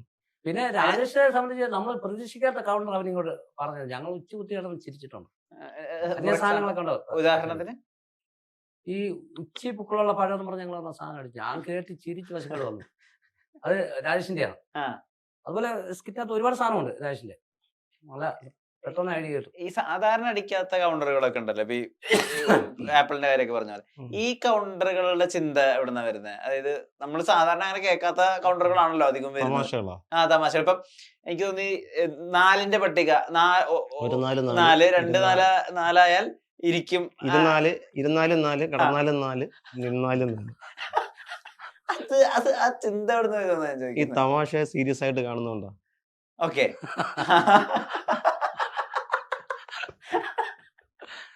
അതുകൊണ്ടാണ് നമുക്ക് ഇങ്ങനെയൊക്കെ കിട്ടുന്നത്. തമാശയായിട്ട് കണ്ടു കഴിഞ്ഞാൽ നമ്മൾ ചിന്തിക്കില്ല. തമാശ സീരിയസ് ആയിട്ട് കണ്ടു, ഇതാണ് നമ്മുടെ അന്നം. ഇതല്ല, എനിക്ക് കുറച്ച് ആരോഗ്യ പ്രശ്നങ്ങളുണ്ട്. എനിക്കെന്ന് വെച്ച് കഴിഞ്ഞാൽ ഞാൻ പറഞ്ഞില്ല, ചെയ്ത ജോലിയിലെ കിണറിന്റെ പണിക്ക് പോയിട്ടുണ്ട്, മരം കയറി പണി. ഇപ്പൊ അതൊന്നും തന്നെ ചെയ്യാൻ പറ്റും. ഒരു ബാഗ് പോലും എനിക്ക് തൂക്കാൻ പറ്റൂല. അതുകൊണ്ട് കൈയൊക്കെ ചില സമയത്ത് ഭയങ്കര കഴുത്തിന്റെ ഡിസ്കിന് കുറച്ച് ഡാമേജ് ആയിട്ടിരിക്കും. അവന്റെ കഴുത്തൊക്കെ ഇത്രേ പോകത്തുള്ളൂ, ഇത് ഇവിടെ വരെ വരത്തുള്ളൂ, ഇവിടെ ഒന്നും മുട്ടത്തില്ല, ഇതൊക്കെ ഇത്രേ വരത്തുള്ളൂ. എനിക്ക് ഞാൻ തലയണ വെക്കാതെ കിടന്നിട്ട് 7-8 വർഷത്തോളമായി തലയണ വെക്കാൻ പറ്റില്ല. രാവിലെ എഴുന്നേറ്റ് കഴിഞ്ഞാൽ കുറച്ച് നേരത്തേക്കിന് എനിക്ക് അത് ശരീരം നോർമലാകാൻ കുറച്ച് സമയം എടുക്കും. അങ്ങനെയൊക്കെ കുറേ പ്രശ്നങ്ങളുണ്ട്. അതുകൊണ്ട് വലിയ ജോലികളൊന്നും ചെയ്യാൻ പറ്റില്ല. പക്ഷെ പിന്നെ എനിക്ക് ചെയ്യാൻ പറ്റുന്നത് ഈ ഒരു കല കൊണ്ട് എനിക്ക് മുന്നോട്ട് ജീവിക്കാൻ പറ്റുന്നത്. അപ്പം അതിന് ഞാൻ ആ തമാശ സീരിയസ് ആയിട്ട് കണ്ടുകൊണ്ട് എടുത്തുകൊണ്ട് പ്രയത്നിച്ച് ദൈവം തരാനുള്ളത് തന്നു. അങ്ങനെ മറ്റേ നമ്മുടെ ഐറ്റം വരയ്ക്ക് അത് വീഡിയോയിലും കണ്ടു കാണുമല്ലോ, മറ്റേ മരിച്ചാൽ പോലും അടക്കാൻ സ്ഥലമില്ലാത്തവരൊക്കെ. ഇപ്പം ഐറ്റം വരെ വന്ന പിന്നെ സാറിൻ്റെ സപ്പോർട്ടും അല്ലേ, ചാനലിൻ്റെ സപ്പോർട്ടും പ്ലേഴ്സിൻ്റെ ഒക്കെ സപ്പോർട്ടും കൊണ്ട് ഇപ്പോൾ ഞാൻ 6 സെൻറ്റ് സ്ഥലം മേടിച്ചു കഴിഞ്ഞ മാസം. ഒരു ഫാദർ സഹായിച്ചു, പിന്നെ കുറച്ച് പൈസ ഞാനിവിടെ സേവ് ചെയ്തിട്ട് പൈസ വെച്ചിട്ട് 6 സെൻറ്റ് സ്ഥലം മേടിച്ചു. ഇനി നമുക്ക് ആഗ്രഹം വെച്ചാൽ അത് വീട് വെക്കണം, 3 പേരെ അത് സേഫ് ആക്കണം. 3 പേരുണ്ടല്ലോ, അവരെ സേഫ് ആക്കണം. അതെല്ലാം ദൈവിക കല കൊണ്ട് തന്നെയാണ്. നാട്ടിലൊക്കെ നിങ്ങളിപ്പോ പത്തനംതിട്ടയിലാണെങ്കിൽ 3 പേര് 3 സ്ഥലമാണ്, 3 ഏരിയയില. ഇതിലിപ്പോ കോന്നിയിലുള്ളത് ഇദ്ദേഹം. ഞങ്ങള് റിഹേഴ്സലൊക്കെ സെന്റർ ആയതുകൊണ്ട് രാജേഷ് അവിടെ ഒരു ഞാൻ റാന്നിന്ന് അവിടെ ചെല്ലും. നിങ്ങളിപ്പോ ഈ പ്രാക്ടീസിനൊക്കെ വേണ്ടിട്ട് ഇദ്ദേഹത്തിന്റെ വീട്ടിൽ സുജിത്താണ് സെൻട്രലില്, അങ്ങോട്ട് എളുപ്പം. ഇവരിലേക്ക് രാജേട്ടൻ വന്ന് ചേരുകയാണല്ലോ. ഇവരുടെ ഒരു പത്തനംതിട്ട സ്ലാങ് അല്ലെങ്കിൽ നിഷ്കളൊക്കെ ആയിട്ടുള്ള തമാശ, മറ്റേ തമാശയും കണ്ടിട്ടുണ്ടല്ലോ നമ്മൾ. ഈ ഒരു ഐഡിയയിലേക്ക് പെട്ടെന്ന് വന്ന് വീണോ? ഇവരുടെ ടൈപ്പ് തമാശ ചെയ്താലും വർക്കാവും, നമുക്ക് ഇവരുടെ കൂടെ നിന്നാലും ഇത് ആളുകൾ ശ്രദ്ധിക്കപ്പെടാം. ഞങ്ങൾ മൂന്നുപേരും ഫസ്റ്റ് എഴുതിയപ്പോൾ തന്നെ നമ്മുടെ ഇന്ന് അങ്ങനെയുള്ള വൾഗറായിട്ട് സാധനങ്ങളൊന്നും വന്നില്ലായിരുന്നു. പിന്നെ ഇവരുടെ ഒരു ഒരു ടോൺ രീതി ഉണ്ടായിരുന്നു, ഒരു താളമുണ്ട്. അപ്പൊ ഞാനും അതിർത്തി ഭാഗമായിരുന്നു. ഞാൻ എന്റെ സ്വന്തം സ്ഥലം പത്തനാപുരം. പത്തനാപുരം പത്തനംതിട്ടയും ഒരു പാലത്തിന്റെ അക്കരെ ജില്ല കയറി കിടക്കുക. ഞാൻ അന്ന് അവിടെ ഓട്ടോ ഡ്രൈവർ. അപ്പൊ ഞാൻ ഭാഗത്തെല്ലാം സഞ്ചരിച്ചോണ്ട് ഓട്ടോ ഞാൻ പറഞ്ഞില്ലേ ചെയ്യാത്ത ജോലികളൊന്നും ഇല്ല. അപ്പം ഞാൻ പെട്ടെന്ന് ഞാൻ അതിൽ നേരത്തെ പറഞ്ഞു ആക്രി വറക്കാം വേസ്റ്റ് വറക്കാം വിൽക്കത്തില്ലേ, അങ്ങനെ ഈ സുഖമില്ല സമയത്ത്. കാരണം ഞാൻ വയ്യാതെ കഴുത്ത് സ്ട്രക്കായി പോയി, കഴുത്ത് അവസാനം തിരികത്തില്ലായിരുന്നു എനിക്ക്. ഞാൻ ഒരുപാട് 6 മാസം ചികിത്സയിൽ പോയിട്ടാണ് ഇത്രയെങ്കിലും ആക്കിയെടുത്തത്. മരിച്ചു പോകുന്നുള്ള രീതിയിൽ വരെ ആയിപ്പോയതാണ്. അപ്പം അവിടെ നിന്നാണ് നമ്മൾ ഇന്ന് ഇവിടം വരെ എത്തിയത്, ആയുർവേദ ചികിത്സിച്ച്. പിന്നെ വീട്ടിൽ വന്നിട്ട് നമുക്ക് വേറെ ജോലിയും ചെയ്യാൻ പറ്റില്ല. എങ്ങനെ ഒറ്റ ഇരിപ്പം വൈഫ് ഒറ്റയ്ക്ക് പോയി സമ്മതിക്കുന്ന കൊണ്ടുവരുന്നതൊന്നും വലുതായിട്ടൊന്നും കൊണ്ടുപോകാം. ഒന്നും വാടകയ്ക്ക് താമസിക്കുക, വരാണ്ട് പെൺമക്കൾ അവർ പഠിക്കുന്നു. അപ്പൊ എന്നെ കൊണ്ടാവുന്ന വെച്ച് കഴിഞ്ഞാൽ ഞാൻ സൈക്കിളും കൊണ്ട് എടുത്തോണ്ട് പോയിട്ട് ആക്രി വറക്കാൻ പോയിട്ട് അതിൽ നിന്നൊരു ഇത് നമുക്ക് കിട്ടുമല്ലോ. അങ്ങനെ എല്ലാം ചെയ്തിട്ടുണ്ട്. ഞാൻ അഭിമാനത്തോടുകൂടി പറയും. ഇപ്പൊ ആ ഫീൽഡിൽ പണിയെടുത്ത ആളുകളൊക്കെ നിങ്ങളുടെ സ്കിറ്റും കാര്യങ്ങളൊക്കെ കാണാനുണ്ടാവുമല്ലോ. അന്ന് പെയിന്റ് പണിക്ക് പോയവരും, അന്ന് കിണർ പണിക്ക് പോയവരും, അന്ന് പാടുമ്പോ കൂടെ ഉണ്ടായിരുന്നവരും. അപ്പൊ ഇന്ന് അവരുടെ ഒരു റെസ്പോൺസ് അല്ലെങ്കിൽ അവരുടെ ഒരു അഭിപ്രായം? അയ്യോ ഭയങ്കര സ്നേഹമാണ്. ഇപ്പൊ നമ്മുടെ ഒരാള് അല്ലെ ഈ ആള് പിന്നെ കൂട്ടുകാരെ കൂട്ടിട്ട് എന്റെ കൂടെ പണിത ആള് പിന്നെ ഞാൻ വേണം ഇപ്പൊ വിളിക്കാം, ഇങ്ങനെ വിളിച്ചിട്ട് ഇങ്ങനെ കൂട്ടുകാരനൊക്കെ ഫോൺ കൊടുക്കും. അപ്പൊ നമ്മളെല്ലാവരും സംസാരിക്കാറുണ്ട്. അല്ല എനിക്ക് സമയമില്ല, അല്ല നീ പിന്നെ വിളിക്കാൻ പറയത്തേ ഇല്ല. ആര് വിളിച്ചാലും ഫോൺ എടുക്കും. അപ്പൊ കൂട്ടുകാരെ എല്ലാവരും നമ്മുടെ പേരിലാണ് അവര് അവിടെ ഒരു നടക്കുകയാണ്. ഞാൻ എൻ്റെ കൂടെ അല്ലെ എന്റെ വീട്ടിൽ പണിത ആളാ, അല്ലെ ഞങ്ങളെല്ലാം ഒരുമിച്ച് പണിതാണ്, ഇങ്ങനെ ഒരു സംഭവം. പിന്നെ ഞാൻ ഇതിന്റെ ഇടയ്ക്കാണ് പറയാൻ ഇങ്ങനെയുള്ള സുഹൃത്തുക്കളൊക്കെ നമ്മൾ വിളിക്കുമ്പോൾ നമ്മളെ ചിലവും ഫോൺ എടുക്കാത്തതും മെസ്സേജ് ഇടുമ്പോഴും മറുപടി കൊടുക്കാനൊക്കെ താമസിക്കുന്നത് നമ്മളെ സമയപരിമിതി കൊണ്ടാണ്. അതുകൊണ്ട് എന്തോന്നറിയാം, ആദ്യമൊക്കെ മറുപടിയൊക്കെ തരുന്നുണ്ട്. ഇപ്പൊ അവന്മാര് മെസ്സേജ് ഭയങ്കര ജാടയും വേലയൊക്കെ ആയി നമ്മൾ മെസ്സേജ് ഒക്കെ വരുന്നുണ്ട്. ദൈവത്തെ ഓർത്ത് പറയുകയാണ്, ഒരിക്കലും ജാടയും വേലയും ആയതുകൊണ്ടല്ല. സമയപരിമിതി ഉറങ്ങാൻ പോലും നമുക്ക് പ്രോഗ്രാം ആയതുകൊണ്ട് ഉറക്കം പോലും കറക്റ്റ് നടക്കുന്നില്ല. ഇവിടെ ബന്ധപ്പെടെ ചോദിച്ചില്ലേ 3 പേര് ഉറക്കക്ഷീണമല്ലോ. അതുപോലെ എനിക്കൊരു സംഭവം ഉണ്ട് കേട്ടോ. ഞാൻ ഫോൺ മാറി വന്നിട്ടേ മറ്റേ പ്രവാസലോകം പരിപാടി പോലെ മറ്റേ കാണാതെ പോകുന്ന ആൾക്കാരെ പറഞ്ഞോ. ഫോൺ മാറി കഴിയുമ്പോ നമ്മുടെ ചില സുഹൃത്തുക്കൾ നമ്പർ വെക്കാൻ പോയി. പിന്നെ ഇവര് നമ്മളെ വിളിക്കുമല്ലോ. അപ്പൊ നമുക്കറിയത്തില്ല ആരാണ്. അപ്പൊ നമ്മള് ഹലോ ആരാന്ന് ചോദിച്ചത് പ്രശ്നമാക്കി. നമ്മുടെ നമ്പർ പോയതാ, മറന്നു. അത് ശരി. ഇപ്പം ഞങ്ങളുടെ നമ്പർ ഒന്നും ഇന്ത്യയിലില്ല ഈ സാധനമായി. അങ്ങനെ കുറെ അബദ്ധം പറ്റി കേട്ടോ. അബദ്ധം പറ്റി അത് പറഞ്ഞിട്ട് അവരൊക്കെ ചിലര് വിശ്വസിക്കും, ചിലരാണെങ്കിൽ പെട്ടെന്ന് കട്ട് ചെയ്യും. അവൻ വലിയ പുള്ളിയാണ്. ഒരു സംഭവിച്ച ഇതാണ്. പിന്നെ ചില നമ്മൾ ഈ പറഞ്ഞ പോലെ ഗ്രൂമിങ്ങോ അല്ലോ ഈ വന്ന് കിടന്ന് ചിലപ്പോൾ ക്ഷീണിച്ചാൽ ഉറങ്ങുന്ന സമയത്തായിരിക്കും ചിലപ്പോൾ ഈ കോള് വരും. ചിലരൊക്കെ നമ്മൾ വിളിക്കാറുണ്ട്, സമയം കണ്ടെത്തി വിളിക്കും. നീ ഇപ്പൊ വലിയ ആളായി പോയി, നമ്മളെ പണ്ടത്തെ മൈൻഡ് ഒന്നും ഇല്ല. പരാതികളുണ്ടോ രാജേട്ടനും? ഇല്ല, ഞാൻ എല്ലാരെയും വന്ന വഴിയൊന്നും മുടക്കാറൊന്നുമില്ല. ഞാൻ സുഹൃത്തുക്കളൊക്കെ അങ്ങോട്ട് പോയി വിളിച്ച് നീ വീട്ടിലുണ്ടോ എന്ന് ചോദിച്ചിട്ട് അങ്ങോട്ട് പോയി കാണാറുണ്ട്. പിന്നെ കഴിവതും അവർ ഫംഗ്ഷനൊക്കെ ആരെങ്കിലും വിളിച്ചാൽ പോലും അന്ന് എനിക്ക് ചെന്ന് എത്തിപ്പെടാൻ പറ്റില്ലെങ്കിൽ അതിന് മുമ്പുള്ള ദിവസങ്ങളിൽ പോലും ഞാൻ സുഹൃത്ത് എന്തെങ്കിലും പോകാറുണ്ട്. എനിക്ക് പോകാൻ പറ്റില്ല, ഞാൻ അമ്മയോ അല്ലെങ്കിൽ അച്ഛനെയോ വൈഫിനെയോ പെട്ടെന്ന് പറഞ്ഞു വിടാറുണ്ട് അവിടെ ചെല്ലണമെന്നും പറഞ്ഞുകൊണ്ട്. സൗഹൃദങ്ങൾ എന്നും നിലനിർത്തിക്കൊണ്ട് പോകുന്നൊരു കൂട്ടത്തില്ല, അന്നും ഇന്നും ഇന്നും. എനിക്കൊണ്ട് ശത്രുക്കാർ അങ്ങനെ നമ്മളെ ഇങ്ങനെ ശത്രുവായിട്ട് കാണുന്നെങ്കിലേ ഉള്ളൂ. ഞാൻ ആരെയും അങ്ങനെ ശത്രുവായിട്ട് കാണാറില്ല. കാരണം നമ്മളെ വന്ന വഴികൾ അതായിരുന്നു. ഈ സ്റ്റേജിൽ നിങ്ങൾ കൈന്നിട്ടിട്ട് നിങ്ങളൊരു ലെവൽ പ്രതീക്ഷിച്ചു, പക്ഷെ ഭയങ്കരമായിട്ട് വർക്കായി പോയി. അങ്ങനെ നമ്മൾ പോലും പ്രതീക്ഷിക്കാത്ത ഈ സാധനങ്ങൾ കയറി അടിച്ചുപോയി. അങ്ങനെ തോന്നിയ കൗണ്ടർ അതാ ശരിക്കും? എവിടെ? ഫ്ലോറിൽ ഞങ്ങൾ ഒരുപാട് ഈ പാസ് എന്ന് പറഞ്ഞ സംഭവം ഒന്നും സ്ക്രിപ്റ്റ് എല്ലാ സ്കിറ്റിലും ഉണ്ട്. എല്ലാ സ്കിറ്റും അതെ അടിച്ചിട്ടുണ്ട്. ഈ പാസ് വീണ്ടും സ്പോട്ടിൽ കിട്ടിയതാ, അന്നേരം അടിച്ചതാ. അത് സംഭവം എന്ന് പറഞ്ഞാൽ സുജിത്ത് ആയിരുന്നല്ലോ മാഷ്. സുജിത്ത് അവിടാണ് ആ ക്വസ്റ്റ്യൻ ചോദിക്കേണ്ടത്, എൻ്റെ അടുത്തല്ല. പുള്ളി വന്ന് എൻ്റെ അടുത്ത് ചോദിച്ചു. അപ്പൊ പുള്ളി അത് ആൻസർ പറയാൻ വേണ്ടി ഇരിക്കുക. അപ്പോഴാണ് ഞാനത് അങ്ങോട്ട് പാസ് അടിച്ചതാ. പക്ഷെ ആ പാസ് ഒരു ക്ലിക്കായി. അതൊരു സ്റ്റേജിൽ തന്നെ ഞങ്ങൾ കളിക്കുമ്പോൾ അങ്ങനെ ചില സാധനങ്ങൾ ഞങ്ങൾ ഇട്ട് ഒരുപാട് സാധനമുണ്ട്. ഞങ്ങൾക്ക് തന്നെ ചിരി വന്നിട്ട് ഇങ്ങനെ കുഴിഞ്ഞിരി. ഞാൻ ചിലപ്പോൾ സൈഡിലോട്ട് പോകാറുണ്ട്. ചിലപ്പോൾ ക്ലാസ് റൂമൊക്കെ കളിക്കുമ്പോൾ കൈന്നിട്ടൊക്കെ കളിക്കുമ്പോൾ ഞാൻ ഇന്ന് കുഴിഞ്ഞിരിക്കും. ഇപ്പൊ പ്രേക്ഷകർക്ക് സംഭവം എന്തുവെന്ന് അറിയത്തൊന്നുമില്ല. ഇങ്ങനെ കാലൊക്കെ ഇരുന്ന് ചൊറിഞ്ഞിരുന്ന് ഞാൻ ഇരുന്ന് ചിരിക്കും. ചില സംഭവങ്ങളാണെങ്കിൽ ഇവന്റെ ഒക്കെ എക്സ്പ്രഷൻ ചില സമയമൊക്കെ വരും ഇല്ലേ, ചിരി നമ്മൾ ചുമച്ചൊക്കെ അഡ്ജസ്റ്റ് ചെയ്യും. അഡ്ജസ്റ്റ് ചെയ്ത് ശരിയാക്കി. മാറിപ്പോവും. വരാൻ താമസിച്ചിട്ടുണ്ട് ശ്രീത്ത്. അതെങ്ങനെ?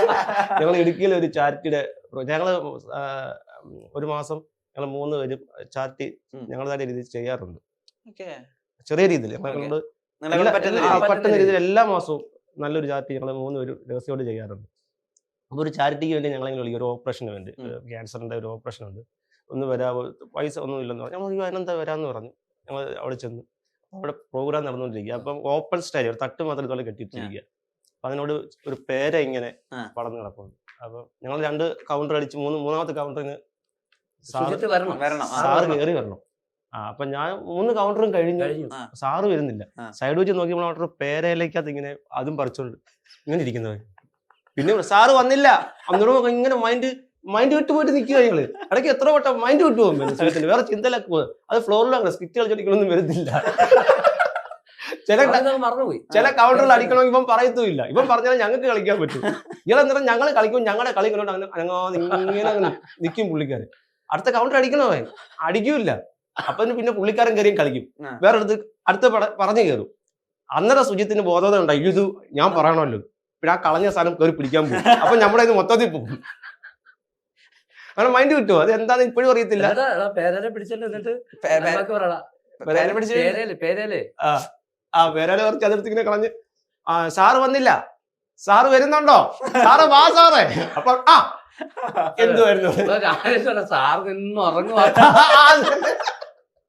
സാറ് നിന്ന് അതെന്താ മൈൻഡ് വിട്ടു പോണ ഇടയ്ക്ക് പാട്ടിന്റെ വഴിയിലേക്ക് അല്ല സുഹൃത്ത് കൂടുതൽ റിഹേഴ്സലിനെ ഉള്ളു കേട്ടോ. റിഹേഴ്സലാണ് കൂടുതലും. ഞങ്ങൾ കളിച്ചോണ്ടിരിക്കുന്ന സമയത്ത് കണ്ടോണ്ടായിരിക്കും. ഞങ്ങൾ രണ്ടും കളി കണ്ടോണ്ടിരിക്കും. ഇപ്പം വരേണ്ട സമയം റിഹേഴ്സൽ. പിന്നെ വേറെ സംഭവമുണ്ട് സുഹൃത്തിനെ സംബന്ധിച്ചിടത്തോളം, നമ്മൾ റിഹേഴ്സൽ ചെയ്യാത്ത സാധനം ഇവൻ ഇങ്ങനെ സർപ്രൈസ് ആയിട്ട് ഇങ്ങനെ വെച്ചിരിക്കും. ഇത് ഫ്ലോറിൽ ഇവൻ കളിക്കും. അപ്പൊ ഞങ്ങൾ ഇതില്ലായിരുന്നു റിഹേഴ്സല്.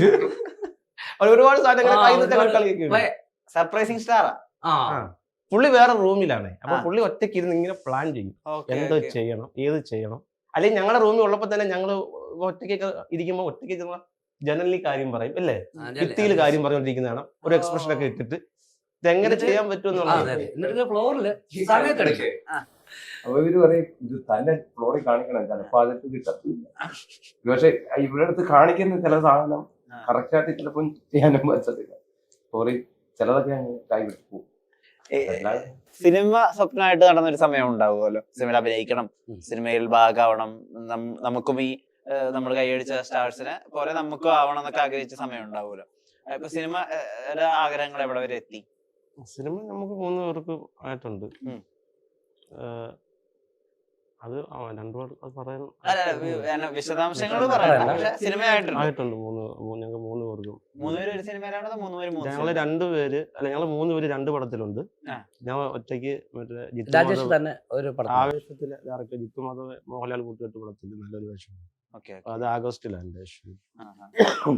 ഈ നമ്മള് സിനിമയിൽ അഭിനയിക്കുന്ന സമയത്തെ ഈ തിരിച്ച് സിനിമയിലൊരു പോയിന്റ് നന്നായി വർക്ക് കഴിഞ്ഞ സ്റ്റേജിലേക്ക് അവർ തിരിച്ചു പോകുന്നത് കണ്ടിട്ടില്ല. നിങ്ങൾ സ്റ്റേജിനെ മറക്കുവോ? ഇല്ല വന്ന വഴി മറക്കത്തില്ല. നമ്മൾ ഇതുവരെയും സ്റ്റേജ് എന്തെന്ന് അറിഞ്ഞുകൊണ്ടിരിക്കുന്നേ ഉള്ളൂ. സത്യം നമ്മളൊന്നും ആയിട്ടില്ലല്ലോ. ഇങ്ങനെ സിനിമയിലൊക്കെ വിളിച്ചു നമ്മൾ വലിയ 2 സ്കിറ്റ് ചെയ്തപ്പോഴത്തേനും വലിയ ആർട്ടിസ്റ്റുകളായിരുന്നു പറഞ്ഞിട്ടൊന്നും അല്ല. അതൊക്കെ ഒരു പക്ഷേ ദൈവത്തിന്റെ ഭാഗ്യം കൊണ്ടോ, ദൈവത്തിന്റെ അല്ല നമ്മുടെ ഭാഗ്യം, ദൈവത്തിന്റെ ഭാഗ്യം, ദൈവം നിങ്ങൾക്ക് തന്ന ഭാഗ്യം കൊണ്ടായിരിക്കും. അങ്ങനെയൊക്കെ നമ്മൾ വലിയ ആർട്ടിസ്റ്റുകളൊന്നും ആയതൊന്നും അല്ല. ഈ ഇപ്പൊ സിനിമയ്ക്ക് വിളിക്കുന്ന ആളുകളുണ്ടല്ലോ, സംവിധായകര്, അവരൊക്കെ നിങ്ങളോട് പറയുന്ന ഫീഡ്ബാക്ക് എന്താ? അവര് പറഞ്ഞ നമ്മുടെ ആ സാധാരണ ശൈലി, നിഷ്കളങ്കത അതാണ് അവര് പറയുന്നത്. അത് വെച്ചുള്ള കഥാപാത്രങ്ങളും കാര്യങ്ങളും ഒക്കെ ആയിട്ടാ അത് അവർക്ക് ഇഷ്ടപ്പെട്ടു. അതാണ് ഞങ്ങൾ കണ്ടത് അതാണ്. അതുപോലെ ഒരു പ്രൊഡ്യൂസർ ഞങ്ങൾക്ക് നമ്മുടെ സ്ക്രിപ്റ്റ് വേണമെന്നും പറഞ്ഞുകൊണ്ട് സിനിമയാക്കണം. പുള്ളി നമ്മുടെ മറവത്തൂർ കനവ് പ്രൊഡ്യൂസ് ചെയ്ത പുള്ളിയാണ്. പുള്ളി ഇപ്പോഴും റഷ്യാദേരി വൈദ്യുതി അങ്ങനെ കുറെ പടം പുള്ളി ഞാൻ തിരക്കി. എനിക്ക് മറ്റേ കടയുണ്ടല്ലോ പൊടിയച്ചന്റെ ചായക്കട, അവിടെ വന്നിട്ട് നമ്പർ മേടിച്ചിട്ട് ഞങ്ങൾ 3 പേര് വന്ന് അടൂർ വീട്ടിലുണ്ടെന്ന് പറഞ്ഞിട്ട് പുള്ളി അവിടെ വന്ന് അവിടെ കണ്ട് അപ്പോൾ പുള്ളിക്കൊരു സബ്ജക്റ്റ് വേണമല്ലോ, നാടൻ കഥ വേണം. അത് അപ്പം നമ്മൾ പറഞ്ഞു നമുക്ക് അതിനെക്കുറിച്ചൊന്നും അറിയത്തില്ല. സിനിമ എഴുതാൻ അറിയില്ല. ഷോർട്ട് ഫിലിമിലും സ്ക്രിപ്റ്റും സിനിമയെന്ന് പറഞ്ഞാൽ നല്ല അന്തരം ഉണ്ടല്ലോ. അപ്പോൾ പുള്ളി പറഞ്ഞു നിങ്ങളെ കൊണ്ട് പറ്റും, അത് നിങ്ങൾ എത്ര നാളെടുത്താലും മതി എന്ന് പറഞ്ഞിട്ട് പുള്ളി പോയിട്ട് പുള്ളി ഒരു തുക ഞങ്ങൾക്ക് അഡ്വാൻസ് ഇട്ട് തന്നു. പുള്ളി കഴിഞ്ഞ ഇടയ്ക്കും വിളിച്ച് അപ്പോഴും ഞങ്ങൾ പറഞ്ഞു ഇതിൽ തിരക്ക് കുഴപ്പമില്ല, പതുക്കെ മതി, നിങ്ങൾ നിന്ന് തന്നെ സാധനം മതി, അത് പതുക്കെ മതി എന്ന് പറഞ്ഞു. അപ്പോൾ അങ്ങനെയൊക്കെ ഒരു നാൾ കഥ ഇങ്ങനെ നമ്മൾ സ്ക്രിപ്റ്റ് ചെയ്യുന്ന സമയത്ത് എങ്ങനെ ആരെ പോയി കാണണം, എന്ത് ചെയ്യാൻ പറ്റും എന്നൊക്കെ ചിന്തിച്ച് നടന്ന് സിനിമയിൽ എങ്ങനെ കയറണമെന്നൊക്കെ അലഞ്ഞു നടന്ന സംഭവം. ഇതിപ്പോ നമ്മളെ തേടി ഇങ്ങോട്ടൊക്കെ വരുമ്പോൾ എന്ന് പറയുമ്പോഴത്തേന് പറഞ്ഞറിയിക്കാൻ പറ്റാത്ത സന്തോഷവും. സാറ് എന്നെ വിളിച്ചത് നമ്മുടെ ജീവയല്ലേ ആങ്കർ, പുള്ളിയാണ് എന്നെ ആദ്യം വിളിച്ചത്. എന്നെ വിളിച്ചത് രാജേഷ് ബ്രോ അടിപൊളി ഒരു ലുക്ക് വന്നിട്ടുണ്ടെന്ന് പറഞ്ഞു. അപ്പൊ പുള്ളി ഇടയ്ക്ക് ഞങ്ങൾ ഗൾഫ് ഷോയുടെ കാര്യമൊക്കെ ഞങ്ങൾ 3 പേര് അപ്പൊ ഞാൻ പറഞ്ഞു ഗൾഫിൽ പോകുന്ന കൊണ്ടാണോ? അല്ലല്ല, ജിത്തു മാധവ് വിളിക്കും എന്ന് പറഞ്ഞു. അപ്പൊ ജിത്തു മാധവ് ആരാണെന്ന് എനിക്ക് അന്നേരം അറിയത്തില്ല, കാരണം പടം കണ്ടിട്ട് ഒരുപാട് നാളായി. അപ്പോൾ അത് ആവേശിന്റെ ഡയറക്ടറാണ്, വിളിക്കും, ഞാൻ നമ്പർ കൊടുത്തിട്ടുണ്ടെന്ന് പറഞ്ഞു. ശരിയെന്ന് പറഞ്ഞു. അപ്പൊ എന്റെ സുഹൃത്ത് വന്നു, പുള്ളിയോട് പറഞ്ഞു ജിത്തു മാധവ് എന്ന് പറഞ്ഞ് ഡയറക്ടർ വിളിക്കുന്നു പറഞ്ഞു. ആരാ? അപ്പൊ ഉടനെ എനിക്ക് ഗൂഗിൾ അപ്പൊ അന്നേരം അവൻ പറഞ്ഞു ജിത്തു മാധവനാണ്, ആണെന്ന് അറിയത്തില്ല, ആവേശിന്റെ ഡയറക്ടർ. ഞാൻ പറഞ്ഞു എനിക്ക് അറിയത്തില്ല, കണ്ടറിയായിരിക്കും പേര്. അപ്പൊ പുള്ളി കണ്ടപ്പോൾ എനിക്ക് അറിയാം. അയ്യോ, ഞാൻ പറഞ്ഞു അയ്യോ ആണോ ഈ സാർ വിളിക്കോ പറഞ്ഞ് നിന്ന് 10-15 മിനിറ്റ് പുള്ളി എന്നെ വിളിച്ചു. ഞാൻ ജിത്തുമാധവാണ്. ഞാൻ പറയൂ നമസ്കാരം സാറേ എന്നൊക്കെ പറഞ്ഞു. അപ്പൊ എന്നാണ് എറണാകുളത്ത് വരുന്നത് അന്ന് എന്നെ ഒന്ന് കാണണമെന്ന് പറഞ്ഞു. അപ്പൊ എനിക്കിവിടെ വരേണ്ടത് പിന്നെ 2 ദിവസം കഴിഞ്ഞ് വന്നു. പക്ഷെ ഞാൻ പിറ്റേ ദിവസം രാവിലെ തന്നെ അവിടെ നിന്ന് വണ്ടി കയറി ഇവിടെ വന്നിട്ട് നമ്മൾ സാറേ ഞാൻ ഇവിടെ ഉണ്ട്, അല്ലെങ്കിൽ 2 ദിവസം കഴിഞ്ഞ് വരുത്തോളം എന്ന് പറഞ്ഞു. ഞാൻ പറഞ്ഞു അല്ല, ഞാൻ എന്തെങ്കിലും കാണാമെന്ന് പറയുമ്പോൾ സാറ് നേരം പൈങ്കിളിയുടെ ഡബ്ബിങ് അടക്കം സ്റ്റുഡിയോയിൽ അങ്ങോട്ട് വരാൻ പറഞ്ഞു. അവിടെ ചെന്നു കയറിയിരിക്കുക. രാജേഷേട്ടാന്ന് വിളിച്ച രാജേഷേട്ട വരാൻ പറഞ്ഞിരിക്കാൻ പറഞ്ഞു. വീട്ടിലെ കാര്യങ്ങളും മറ്റേ നമ്മളെ ഇതൊക്കെ കോമഡിയൊക്കെ കണ്ട കാര്യങ്ങളൊക്കെ പറഞ്ഞ് സിനിമയുടെ സബ്ജക്റ്റ് എൻ്റെ പറഞ്ഞു, ഇതാണ് ഇന്നാണെന്നൊക്കെ പറഞ്ഞു. അപ്പൊ ഞാൻ ചോദിച്ചു ഇത് സംഭവം ഓക്കെ ആണോ, അതോ ഞാൻ സ്വപ്നം കാണുമെന്ന് അറിയത്തില്ല. രാജേഷേട്ട ഓക്കെ ആണെന്നൊക്കെ പറഞ്ഞ് ഞാൻ അന്നിറങ്ങി പോയി. പിന്നെ ഒരു 2 ആഴ്ചത്തെ 3 ആഴ്ചത്തെ ഒന്നും വിളിയും പറച്ചിലൊന്നും ഇല്ല. പിന്നെ നമ്മൾ ചോദിച്ചത് ഇല്ല.